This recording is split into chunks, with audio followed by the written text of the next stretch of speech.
সম্মানিত সুধী, আসসালামু আলাইকুম। আমি শামীম পাটোয়ারি। আজকের ভিডিওতে আমি আপনাদের সাথে আলোচনা করব কমার্শিয়াল আইআরসি বা ইন্ডাস্ট্রিয়াল আইআরসির মধ্যে পার্থক্য কি, কারা কমার্শিয়াল আইআরসি করবেন, কারা ইন্ডাস্ট্রিয়াল আইআরসি করবেন, এই বিষয়গুলো নিয়ে।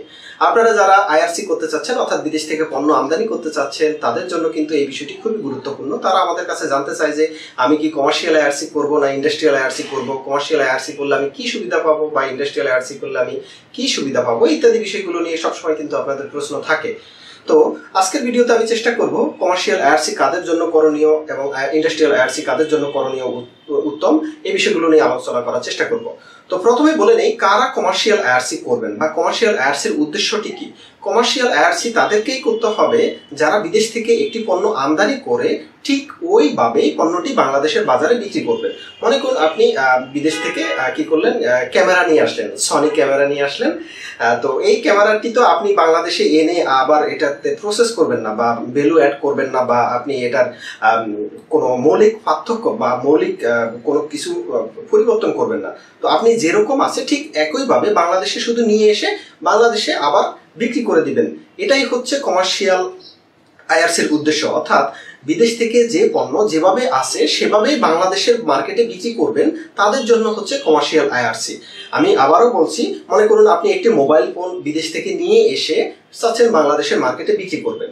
আপনি কিন্তু ওই মোবাইল ফোনটি এখানে বাংলাদেশে অ্যাসেম্বলিং করবেন না, অর্থাৎ এখানে পার্টস নিয়ে এসে বাংলাদেশে এটাকে প্রসেস করে তারপরে চূড়ান্ত মোবাইল ফোন বানাবেন না। তাদের জন্যই হচ্ছে কমার্শিয়াল আইআরসি। অর্থাৎ যারা বাণিজ্যের উদ্দেশ্যে, এখানে কোনো ভ্যালু অ্যাড বা মৌলিক পরিবর্তন হবে না, তাদের জন্য কিন্তু কমার্শিয়াল আইআরসি হবে। এবার চলুন ইন্ডাস্ট্রিয়াল আইআরসি কাদের জন্য।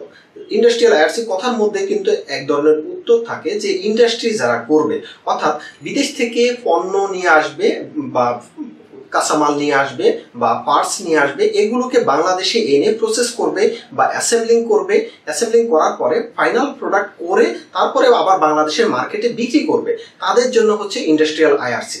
তো মূল কথা হচ্ছে যারা যেরকম পণ্য আছে ঠিক একই রকম বিদেশ থেকে নিয়ে এসেই বাংলাদেশের মার্কেটে বিক্রি করবে, তাদের জন্য কমার্শিয়াল আইআরসি। আর যারা বিদেশ থেকে কাঁচামাল বা পার্টস নিয়ে এসে বাংলাদেশে অ্যাসেম্বলিং এর মাধ্যমে প্রস্তুত করে নতুন একটি পণ্য, অর্থাৎ যে পুরনো পণ্যটি ছিল সেটিকে একেবারে মডিফাই করে নতুন পণ্য প্রস্তুত করে বাংলাদেশের মার্কেটে বিক্রি করবেন, তাদের জন্য ইন্ডাস্ট্রিয়াল আইআরসি। এখন কমার্শিয়াল আইআরসি আর ইন্ডাস্ট্রিয়াল আইআরসি করতে কোন কোন ডকুমেন্টস গুলো লাগে। দেখুন, কমার্শিয়াল আইআরসি করার জন্য আপনার কি কি লাগবে সেটা হচ্ছে আপনার ট্রেড লাইসেন্সের কপি লাগবে, আপনার ভোটার আইডি কার্ডের কপি লাগবে, আপনার টিন সার্টিফিকেটের কপি লাগবে, আপনার ব্যাংকের প্রত্যয়নপত্রের কপি লাগবে যেটিকে আমরা সলভেন্সি সার্টিফিকেট বলে থাকি, আপনার চেম্বার্স অফ কমার্সের সদস্য সনদ লাগবে, একই সাথে আপনার পাসপোর্ট সাইজের ছবি লাগবে।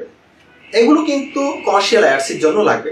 ঠিক একই উপাদানগুলোও কিন্তু ইন্ডাস্ট্রিয়াল আইআরসির জন্য লাগবে। অর্থাৎ কমার্শিয়াল আইআরসির জন্য যাই লাগবে ঠিক একই উপাদানগুলোও কিন্তু ইন্ডাস্ট্রিয়াল আইআরসির জন্য লাগবে।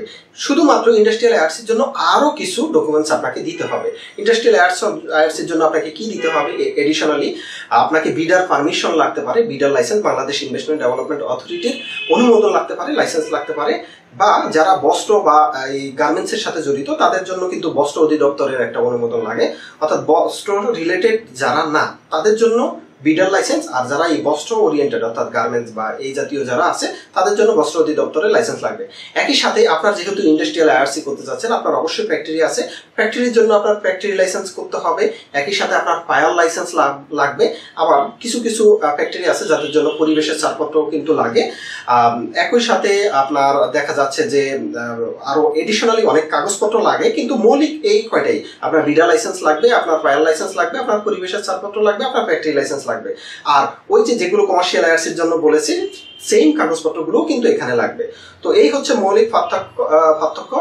তো আশা করি যে আপনারা আজকের ভিডিওর মাধ্যমে বুঝতে পেরেছেন কাদের জন্য কমার্শিয়াল আইআরসির দরকার এবং কমার্শিয়াল আইআরসির জন্য কি কি কাগজপত্র লাগবে এবং ইন্ডাস্ট্রিয়াল আইআরসির জন্য কি কি কাগজপত্র লাগবে। আর খরচের কথা বলি, কমার্শিয়াল আইআরসির তুলনায় কিন্তু ইন্ডাস্ট্রিয়াল আইআরসিতে অবশ্যই খরচ বেশি পড়বে, এটা কিন্তু খুবই স্বাভাবিক ব্যাপার। তো আশা করি আমাদের ভিডিওটি যদি আপনাদের ভালো লেগে থাকে তাহলে লাইক দিয়ে আমাদের উৎসাহিত করবেন। সবাইকে ধন্যবাদ। আল্লাহ হাফেজ।